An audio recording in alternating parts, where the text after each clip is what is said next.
2 days నుంచి మా husband కనపట్టలేదు అని ఒక వైఫ్ వచ్చి పోలీస్ స్టేషన్లో కంప్లైంట్ చేసింది.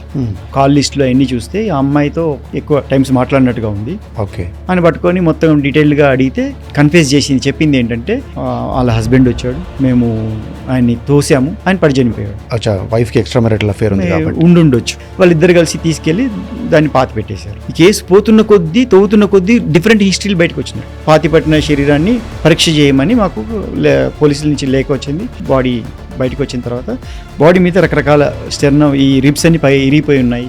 ఆ రిబ్స్ అన్ని చనిపోయిన తర్వాత పొడిచినవి ఉన్నాయి. ఆ కాలు మీద గాయాలు ఉన్నాయి.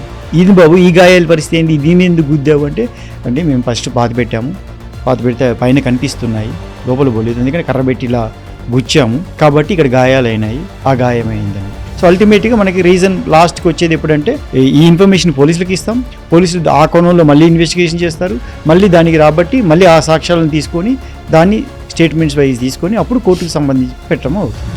అంటే ఆయన తోసింది కాదు, ఆయన గొంతు బీసికే చంపారు.